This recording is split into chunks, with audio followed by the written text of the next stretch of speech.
Na, gondoljatok bele egy pillanatra. Képzeljetek el egy helyet, ahol a trópusi paradicsom és egy, hát mondjuk ki, posztapokaliptikus táj teljesen kéz a kézben jár. Egy földet, ahol a dicső múlt és a jelen omladozó romjai valahogy összefonódnak. Na ez a hely nem egy film díszlete, ez a valóság, ez Abházia. Képzeljétek el ezt a szubtrópusi partszakaszt. A Kaukázus zöldellő hegyei szinte beleomlanak a Fekete-tengerbe. Pálmafák mindenütt a sétányokon, a parkokban eukaliptusz illat terjeng, és szinte mindig süt a nap. Nem csoda, hogy ezt a helyet a Szovjetunió rivierájának hívták. Ez volt a birodalom abszolút kedvenc üdülőhelye.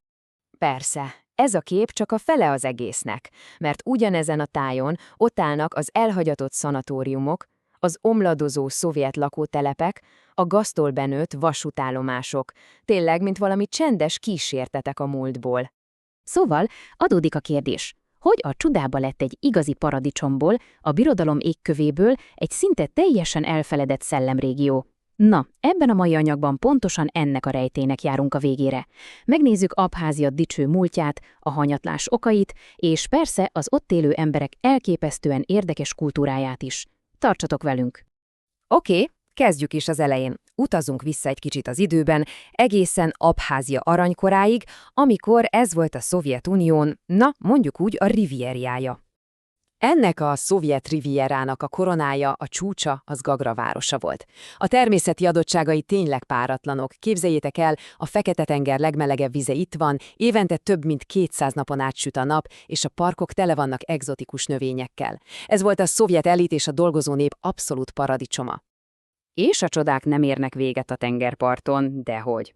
Abházia a föld alatt is a szélsőségek otthona. Itt a Kaukázus mélyén rejtőzik a Krubera barlang, ami nem más, mint a bolygó legmélyebb ismert barlangja. A mélysége szinte felfoghatatlan. Több mint 2 kilométer. kilométer mély. Tényleg ez a barlangok Mount Everestje.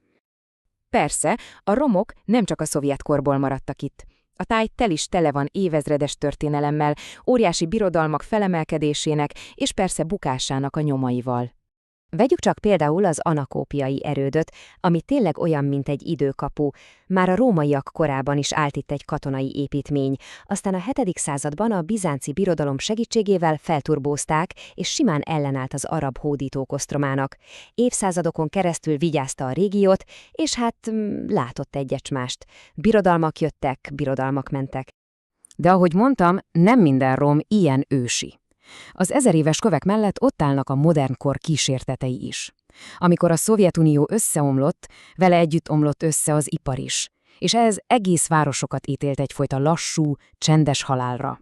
Itt van például Tikvarcseli városa. A 80-as években, amikor a szénbányászat csúcson volt, 40 000 ember élt itt. Egy nyüzsgő, élettel teli ipari központ volt. És ma? Hát ma alig 5000-en maradtak. Az egykor élettel teli lakótelepeket szépen lassan visszaveszi a természet. Az óriási panelházak üresen táltonganak, csak itt-ott pislákol egy-egy fény valamelyik ablakban. Egy 40 000-es városból lett egy szellemváros. Döbbenetes. Ezt az egészet Roman Robroek, egy fotós, fogalmazta meg a legjobban. Azt mondta, az elfeledett abházvárosok meglátogatása szürreális élmény volt. És tényleg, itt nem csak romokat látsz, hanem belépsz egy másik dimenzióba, ahol az idő, hát, mintha megállt volna. Oké, de mi van azokkal, akik maradtak? A romok és a teljes bizonytalanság közepette egy elképesztően gazdag és egyedi kultúra él tovább, tele van mítoszokkal, különleges hagyományokkal. A helyi kultúrát teljesen átszövik az ilyen legendák, mint például a Rikató története. Ez egy igazi tanmese a vendégszeretetről és a kapzsiságról. A sztori szerint a szegény özvegy, aki az utolsó falatját is megosztotta, csodában részesült, a zsugori szomszédok völgyét meg elárasztotta a víz, és így jött létre Abházia egyik legszebb tava. Ugye ezek a mesék nem csak jók, de erkölcsi iránytűt is adnak, és nagyon mélyen meghatározzák a helyi identitást. És ha már identitás, nézzük meg az abhaz zászlót. Ez az egyik legerősebb szimbólumuk. A zöld és a fehér sávok az iszlámot és a kereszténységet jelentik, és azt, hogy békében megférnek egymás mellett. Ez a fajta tolerancia nagyon mélyen gyökerezik a kaukázusi kultúrában, és a zászlójuk ezt büszkén hirdeti mindenkinek.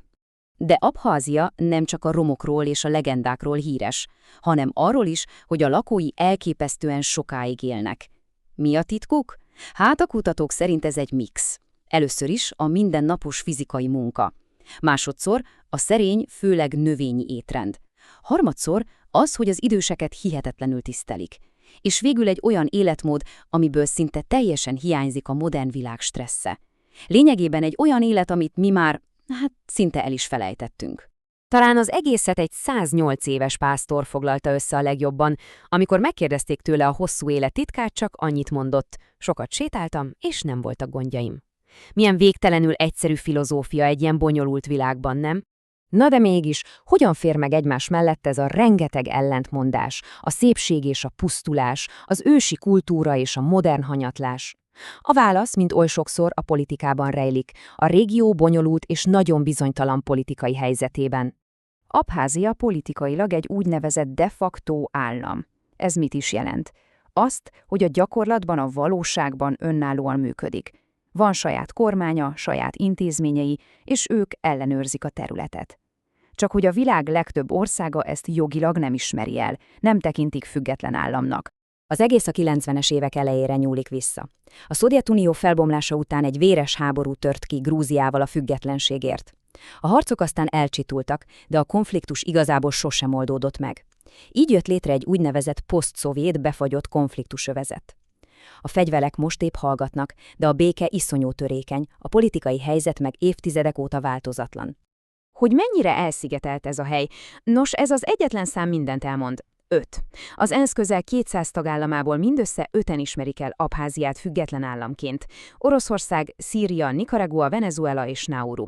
A világ összes többi országa számára ez a terület hivatalosan továbbra is Grúziához tartozik. Rendben, akkor foglaljuk is össze. Mit láttunk eddig? Hogyan is áll össze ez a sok-sok ellentmondásos darabka egyetlen nagy képé? Összefoglalva, Abházia tényleg a szélsőségek földje. Egy hely, ahol a lélegzetelállító természet, mint például a világ legmélyebb barlangja, éles ellentétben áll a szovjet ipar omladozó roncsaival, ahol 1000 éves erődök árnyékában modern szellemvárosok pusztulnak. Ez a mély, szinte skizofrén kettősség adja a hely igazi lelkét. De mi lesz egy ilyen elfeledett föld sorsával, ami beragadt egy dicső múlt emlékei és egy teljesen bizonytalan jövő közé? Mi vár egy népre, amiről a világ nagy része talán azt sem tudja, hogy létezik? Hát ezekre a kérdésekre a választ valószínűleg csak az idő adhatja meg. Köszönöm, hogy velem tartottatok.